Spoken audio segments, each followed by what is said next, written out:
ദൈവ തിരുനാമത്തിന് മഹത്വം ഉണ്ടാകട്ടെ. കർത്താവായ യേശു ക്രിസ്തുവിൻ്റെ സ്നേഹം നിറഞ്ഞ നാമത്തിൽ നിങ്ങൾക്ക് ഓരോരുത്തർക്കും എൻ്റെ എളിയ സ്നേഹവന്ദനം. ഞാൻ പലപ്പോഴും നിങ്ങളെ ഓരോരുത്തരെ അഭിസംബോധന ചെയ്യുമ്പോൾ സ്നേഹം നിറഞ്ഞ യേശു എന്ന് ഞാൻ ആ ചെറിയ വാക്ക് പറയുമ്പോൾ ഞാൻ ആ സ്നേഹം അനുഭവിച്ചുകൊണ്ടാണ് നിങ്ങളോട് ആ വാക്ക് പറയുന്നത്. യേശു സ്നേഹമാണ്, സ്നേഹനിധിയാണ്. സ്നേഹിക്കാൻ മാത്രം അറിയാവുന്നവനാണ് യേശു എന്ന് ഞാൻ പറഞ്ഞാൽ അത് തെറ്റിപ്പോകുമെന്ന് എനിക്ക് തോന്നുന്നില്ല. അത്രമാത്രം നമ്മെ ഓരോരുത്തരെയും സ്നേഹിക്കുന്നവനാണ് യേശു. ഞാൻ ഈ ആമുഖമായി നിങ്ങളോട് ഓരോരുത്തരോടും പറയട്ടെ, നിങ്ങളെ ആരും സ്നേഹിക്കുന്നില്ല എന്നുള്ള ഒരു ചിന്ത, ഒരു ഭാരം, ഒരു സങ്കടം നിങ്ങളുടെ ഹൃദയത്തിലുണ്ടോ? തീർച്ചയായും ഇപ്പോൾ വാക്കുകൾ കേട്ടുകൊണ്ടിരിക്കുന്ന ചിലരെങ്കിലും ഉള്ളിൽ എന്നെ സ്നേഹിക്കാൻ ആരുമില്ല, എന്നെ കരുതാൻ ആരുമില്ലല്ലോ, എൻ്റെ കാര്യമൊന്ന് നോക്കാൻ, എൻ്റെ സങ്കടമൊന്ന് പറയാൻ, എൻ്റെ കാര്യങ്ങളിലൊന്ന് ഇടപെടാൻ എനിക്കാരാ ഉള്ളത്? അങ്ങനെ ചിന്തിച്ചിരിക്കുന്നവരാരെങ്കിലും ഉണ്ടോ? ആരൊക്കെയോ ഉണ്ട്. നിങ്ങളോട് യേശുക്രിസ്തുവിൻ്റെ നാമത്തിൽ ഞാൻ പറയാം, ഈ ഭൂമിയിൽ നിങ്ങളുടെ കാര്യം അന്വേഷിക്കാൻ ആരുമില്ലെങ്കിലും നിങ്ങൾ വിഷമിക്കേണ്ട. നിങ്ങളുടെ കാര്യം നോക്കാൻ സർവശക്തനായ ദൈവം ഇറങ്ങി വരും. ഒന്നേ ചെയ്യേണ്ടതുള്ളൂ, യേശുവിന് വേണ്ടി ജീവിതം കൊടുക്കുക. അതൊരു സൗഭാഗ്യമാണ്. യേശുവിന് വേണ്ടി ജീവിതം വേർതിരിക്കുക. നമുക്കൊരായുസേ ഉള്ളൂ, ഒരു ലൈഫേ ഉള്ളൂ. ആ ജീവിതം യേശുവിന് കൊടുക്കുക. പലരും വിചാരിക്കും യേശുവിന് ജീവിതം കൊടുത്താൽ എല്ലാം നഷ്ടമാകും, ഈ ലോകത്തിലുള്ള സൗഭാഗ്യങ്ങളെല്ലാം തീരുമെന്ന്. അത് തെറ്റായ ഒരു ചിന്താഗതിയാണ്. സൗഭാഗ്യങ്ങൾ തീരുകയല്ല, പുതിയ സൗഭാഗ്യങ്ങൾ നമ്മുടെ ജീവിതത്തിലേക്ക് വരികയാണ്. അതുകൊണ്ട് യേശുവിന് വേണ്ടി ജീവിതം വേർതിരിക്കാൻ ആരും മടിക്കരുത്. ഞാൻ അനേക വർഷങ്ങളുടെ അനുഭവത്തിൻ്റെ പിൻബലത്തിൽ നിന്നുകൊണ്ടാണ് ഈ വാക്കുകൾ പറയുന്നത്. നല്ല യൗവനപ്രായത്തിൽ 19-ാമത്തെ വയസ്സിൽ യേശുക്രിസ്തുവിന് വേണ്ടി ജീവിതം വേർതിരിക്കാൻ ഭാഗ്യം കിട്ടിയ ഒരു മഹാഭാഗ്യവാനാണ് ഞാൻ. കഴിഞ്ഞ അനേക വർഷങ്ങളുടെ അനുഭവത്തിൻ്റെ പിൻബലത്തിൽ നിന്നുകൊണ്ട് ഞാൻ പറയാം, അതാണ് ഒരു മനുഷ്യന് ലഭിക്കാവുന്ന ഏറ്റവും വലിയ ഭാഗ്യം. ഈ ഭൂമിയിൽ നമുക്ക് പലതും നേടാൻ കഴിയാം ചിലർക്കെങ്കിലും.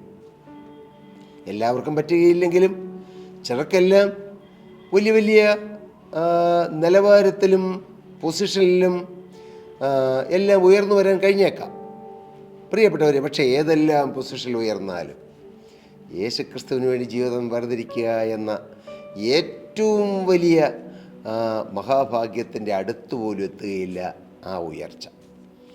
ദൈവത്തിന് സ്തോത്രം. നമുക്ക് തിരുവചനത്തിലേക്ക് വരാം. നാം കുറേ നാളുകളായി ചിന്തിച്ചു വരുന്നു അസാധ്യമായ കാര്യങ്ങൾ സാധ്യമാക്കി തരുന്ന ദൈവത്തെക്കുറിച്ച്. സർവശക്തനായ ദൈവം, ഓൾമൈറ്റി ഗോഡ്. ഈ ദൈവത്തെപ്പോലെ ശക്തിയുള്ളവൻ ആരുമില്ല. ഈ ദൈവത്തിൻ്റെ ശക്തിയെ തോൽപ്പിക്കാൻ കഴിവുള്ളവരാരുമില്ല. ഒരു രാജ്യവുമില്ല, ഒരു പ്രസിഡൻറ്റുമില്ല, ഒരു രാജ്യത്തെ നേതാക്കന്മാരോ ഭരണതന്ത്രജ്ഞരോ ഇല്ല. ഈ ദൈവത്തിൻ്റെ ശക്തിയെ തകർക്കാൻ ഒരാറ്റം ബോംബിനോ ഒരു അണുബോംബിനോ ഒന്നിനും സാധിക്കുകയില്ല. ദൈവത്തിൻ്റെ ശക്തി. കർത്താവിന് സ്തോത്രം. ജീവനുള്ള ദൈവം സർവശക്തനാണ്, സർവജ്ഞാനിയാണ്, സർവവ്യാപിയാണ്, സർവസമ്പന്നനാണ്, സർവസൈന്യാധിപനാണ്, സർവലോക ജഗന്നിയന്താവാണ്. സ്തോത്രം.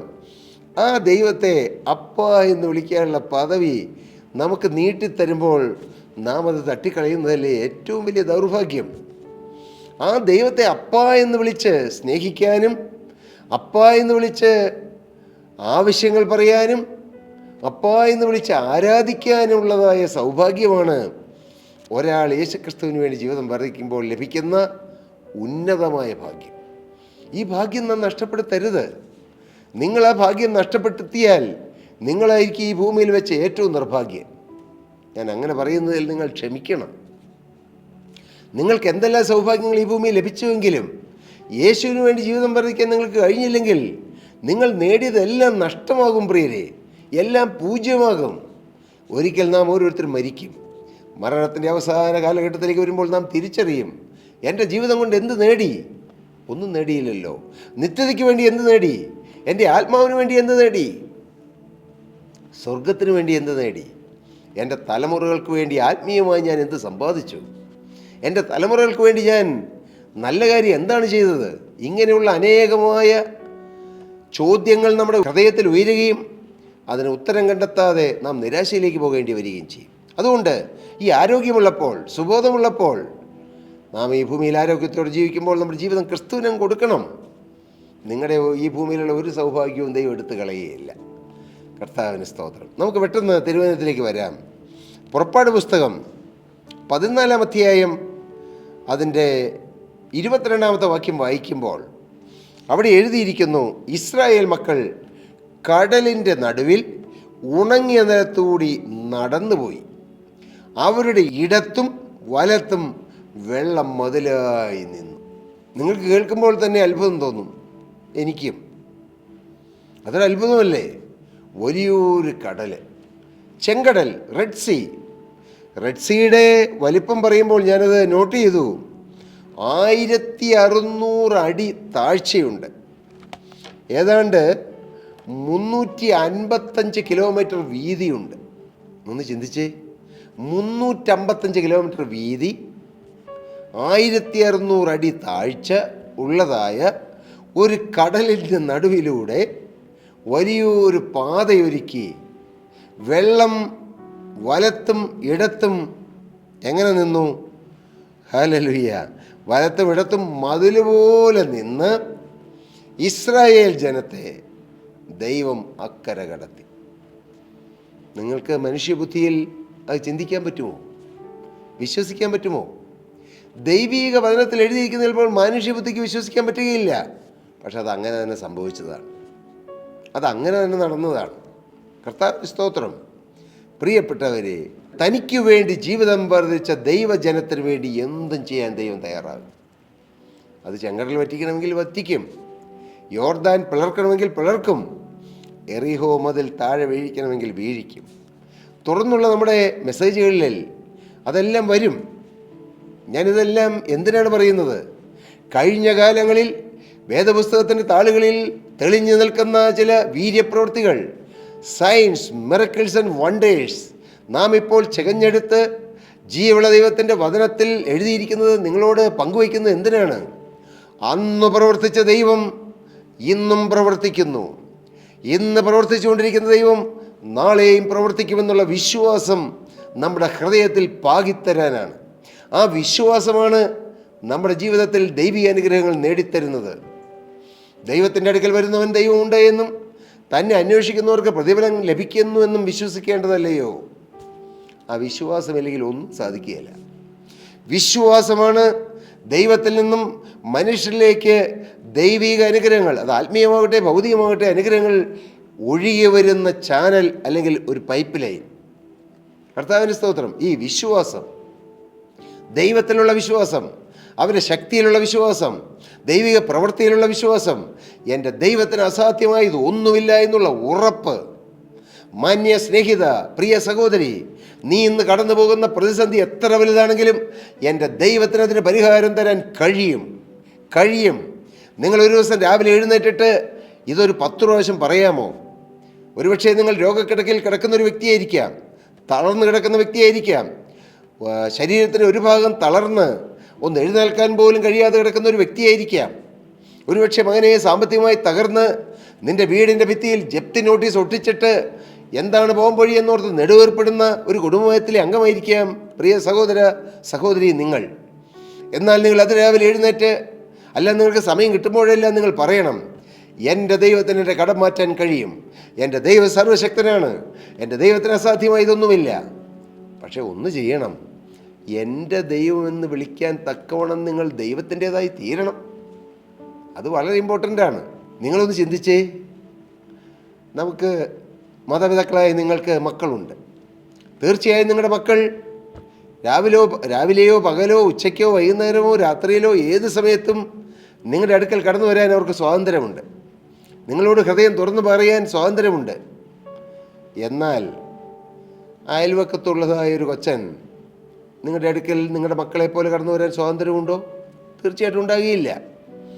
ഇനി ഒരു പടി കൂടി കടന്ന് നിങ്ങളുടെ മക്കൾ നിങ്ങളെ പപ്പായെന്നോ മമ്മിയെന്നോ ഡാഡിയെന്നോ അമ്മയെന്നോ മമ്മിയെന്നോ ഒക്കെ വിളിക്കും. അയലക്കത്തെ പിള്ളേരങ്ങനെ വിളിക്കുമോ? വിളിക്കുകയില്ല, വിളിച്ചാൽ നിങ്ങൾ സമ്മതിക്കുകയില്ല. ഇതുപോലെയാണ് ദൈവം. ജീവനുള്ള ദൈവത്തെ അപ്പാ എന്ന് വിളിക്കണമെങ്കിൽ നാം ദൈവത്തിൻ്റെ മക്കളായിത്തീരണം. ദൈവത്തിൻ്റെ മക്കളാകാൻ മറ്റൊന്നും ചെയ്യേണ്ട. നിങ്ങളൊരു ക്രിസ്തീയ കുടുംബത്തിൽ ജനിച്ചു എന്നുള്ളതുകൊണ്ട് ദൈവത്തിൻ്റെ മക്കളാകുന്നില്ല. ക്രിസ്തീയ സഭയിൽ ജനിച്ചു എന്നുള്ളതുകൊണ്ട് ദൈവത്തിൻ്റെ മക്കളാകുന്നില്ല. യോഹന്നാൻ്റെ സുവിശേഷം 1-ാം അധ്യായം 12-ാമത്തെ വാക്യം പറയുന്നു, യേശുവിനെ കൈക്കൊണ്ട് യേശുവിൻ്റെ നാമത്തിൽ വിശ്വസിക്കുന്ന ഏവർക്കും ദൈവമക്കളാകുവാൻ ദൈവം അധികാരം കൊടുത്തു. അത് വചനമാണ്, ഞാൻ പറഞ്ഞതല്ല. അങ്ങനെ നിങ്ങൾ എന്തെങ്കിലും യേശുവിനെ കൈക്കൊണ്ടിട്ടുണ്ടോ? യേശുവിന് വേണ്ടി ജീവിതം വേർതിരിച്ചിട്ടുണ്ടോ? യേശുവേ, ഞാൻ നിന്നെ എൻ്റെ രക്ഷിതാവും കർത്താവുമായി സ്വീകരിക്കുന്നു എന്ന് പറഞ്ഞിട്ടുണ്ടോ? യേശുവിനെ കർത്താവെന്ന് വായ് കൊണ്ട് ഏറ്റുപറഞ്ഞിട്ടുണ്ടോ? ദൈവം യേശുവിനെ പിതാവായും ദൈവം യേശുവിനെ മരിച്ചവരിൽ നിന്ന് ഉയർപ്പിച്ചു എന്ന് ഹൃദയം കൊണ്ട് വിശ്വസിച്ചിട്ടുണ്ടോ? എങ്കിൽ നിങ്ങൾ ദൈവമക്കളാണ്. എങ്കിൽ നിങ്ങൾക്ക് പ്രാർത്ഥിക്കാം, അപ്പാ എന്ന് വിളിക്കാം. സ്വർഗത്തിലെ ദൈവത്തെ അപ്പാ എന്ന് വിളിച്ച് പ്രാഗൽഭ്യത്തോടെ ചെയ്യാം. മകൻ എന്നുള്ള പദവി, സൺഷിപ്പ്, മകൻ എന്നുള്ള പദവിയിൽ നാം വന്നു ചേരുമ്പോഴാണ് നമുക്ക് ദൈവവുമായി ബന്ധം കിട്ടുന്നത്, ദൈവവുമായി അടുപ്പം കിട്ടുന്നത്. മകൻ എന്ന പദവി, സൺഷിപ്പ്. എന്നാൽ ഇന്ന് അയൽവക്കത്തെ പിള്ളേർ, റോഡിലൂടെ നടക്കുന്ന പിള്ളേർ നമ്മെ അപ്പ എന്ന് വിളിക്കുമ്പോൾ നമുക്ക് വരുന്ന ആക്ഷേപവും നിന്ദയും പോലെയാണ് പലരും സ്വർഗത്തിലെ ദൈവത്തെ, സ്വർഗസ്ഥനായ പിതാവേ അപ്പ എന്ന് വിളിച്ച് പ്രാർത്ഥിക്കുമ്പോൾ. ഞാനിത് പറയുന്നത് നിങ്ങൾ എന്നോട് ക്ഷമിക്കണം, വചനത്തിൻ്റെ അടിസ്ഥാനത്തിലാണ് ഞാൻ നിങ്ങളോട് പറയുന്നത്. പക്ഷേ ആർക്കും ദൈവത്തിൻ്റെ മക്കളായി തീരാൻ പറ്റും. നിങ്ങൾ ഏത് വിഭാഗത്തിൽപ്പെട്ടവരാണെങ്കിലും, ഏത് ജീവിത സാഹചര്യത്തിലുള്ളവരാണെങ്കിലും, ഒരുപക്ഷെ നിങ്ങളുടെ കഴിഞ്ഞകാല ജീവിതം അന്ധകാരം നിറഞ്ഞതും പാപത്തിൻ്റെ അടിമത്തത്തിൽ പോയതാണെങ്കിലും നിങ്ങൾക്കും ദൈവത്തിൻ്റെ മക്കളാകാം. യവനക്കാരൻ നിനക്കാകാം. പ്രിയ മാന്യ സഹോദരി, നിനക്കും ദൈവത്തിൻ്റെ മകളാകാം. പ്രിയപ്പെട്ട വാർദ്ധക്യത്തിലെത്തിയ മാതാവേ, പിതാവേ, നിങ്ങൾക്കും കർത്താവിൻ്റെ മക്കളാകാം. ഒന്നേ വേണ്ടൂ, യേശുവിനെ രക്ഷിതാമായി സ്വീകരിക്കണം, യേശുവിനെ കൈക്കൊള്ളണം, യേശുവിന് വേണ്ടി ഹൃദയം തുറക്കണം. ലോകത്തിനും പാപത്തിനും പിശാചിനു വേണ്ടി തുറന്ന ഹൃദയം, ആ പിശാചിനെയും ലോകത്തെയും പാപത്തെയും ഇറക്കി വിട്ടിട്ട് യേശുവിന് വേണ്ടി ഹൃദയം തുറക്കണം. വളരെ ലളിതമാണ്. റോമർക്കെഴുതിയ ലേഖനം 10-ാം അധ്യായം 9-ാമത്തെ വാക്യം പറയുന്നു, യേശുവിനെ കർത്താവെന്ന് വായ് കൊണ്ട് ഏറ്റു പറയണം. യേശുവാണ് എൻ്റെ കർത്താവ്. യേശുവിനെ പിതാവായ ദൈവം മരിച്ചവരിൽ നിന്ന് ഉയർപ്പിച്ചു എന്ന് ഹൃദയം കൊണ്ട് വിശ്വസിക്കണം. യേശു മരിച്ചു, യേശു ഉയർത്തെഴുന്നേറ്റു എന്ന് വിശ്വസിക്കണം. യേശു മരിച്ചത് എൻ്റെ പാപങ്ങൾക്ക് പരിഹാരം തരാനാണെന്ന് വിശ്വസിക്കണം. യേശു ഉയർത്തെഴുന്നേറ്റ് ജീവിക്കുന്നത് എനിക്ക് വേണ്ടിയിട്ടാണെന്ന് വിശ്വസിക്കണം. ഉയർത്തെഴുന്നേറ്റ യേശു ക്രിസ്തു രണ്ടാമത് വരുമെന്ന് വിശ്വസിക്കണം. ഇതെല്ലാം സത്യമായ ചില യാഥാർത്ഥ്യങ്ങളാണ്. അങ്ങനെ വിശ്വസിക്കുമ്പോൾ നിങ്ങൾ ദൈവമക്കളാകും. ദൈവമക്കളാകുമ്പോൾ നിങ്ങൾക്ക് നിങ്ങളുടെ ജീവിതത്തിൽ ഏത് കാര്യം നടന്നു കിട്ടാനും പ്രാർത്ഥിക്കാം. നിങ്ങളുടെ പ്രാർത്ഥന കർത്താവ് കേൾക്കും. അടുത്ത മെസ്സേജിൽ വെള്ളം മതിൽ പോലെ നിന്നതിനെക്കുറിച്ച് നമുക്ക് വീണ്ടും ചിന്തിക്കാം. ഇന്ന് ഞാൻ ഈ വാക്കുകൾ നിർത്താൻ തുടങ്ങുന്നതിന് മുമ്പ് നിങ്ങളോട് ഒന്ന് അടിവരയിട്ട് പറയാം. മകനെ, പ്രിയ മകളെ, പ്രിയവനക്കാര്, പ്രിയ സഹോദര, നെടുവേർപ്പെട്ട് കഴിയുന്ന സഹോദര, ഞാൻ എങ്ങനെ മുന്നോട്ട് പോകുന്നോർത്ത് വലഞ്ഞു കഴിയുന്നവരെ, നിങ്ങളുടെ സകല പ്രശ്നത്തിനും പരിഹാരം യേശുവിൻ്റെ സന്നിധിയിലുണ്ട്. യേശുവിന് അസാധ്യമായതൊന്നുമില്ല, ദൈവത്തിന് അസാധ്യമായതൊന്നുമില്ല എന്ന് പറഞ്ഞുകൊണ്ട് ഞാൻ എൻ്റെ വാക്കുകളെ നിർത്തുന്നു. കർത്താവ് നിങ്ങളെ ആ അനുഭവത്തിലേക്കും ആ വഴിയിലേക്കും ആ ശ്രേഷ്ഠകരമായ അനുഭവത്തിലേക്കും നയിക്കട്ടെ, നടത്തട്ടെ എന്ന് പ്രാർത്ഥിച്ചുകൊണ്ട് ഞാൻ എൻ്റെ വാക്കുകളെ നിർത്തുന്നു. ദൈവനാമം മഹത്വപ്പെടട്ടെ. പ്രിയ സഹോദരി സഹോദരങ്ങളെ, നിങ്ങൾക്ക് ഏതെങ്കിലും പ്രാർത്ഥനാ വിഷയങ്ങളുണ്ടോ? തീർച്ചയായിട്ടും ഉണ്ടാകുമല്ലോ.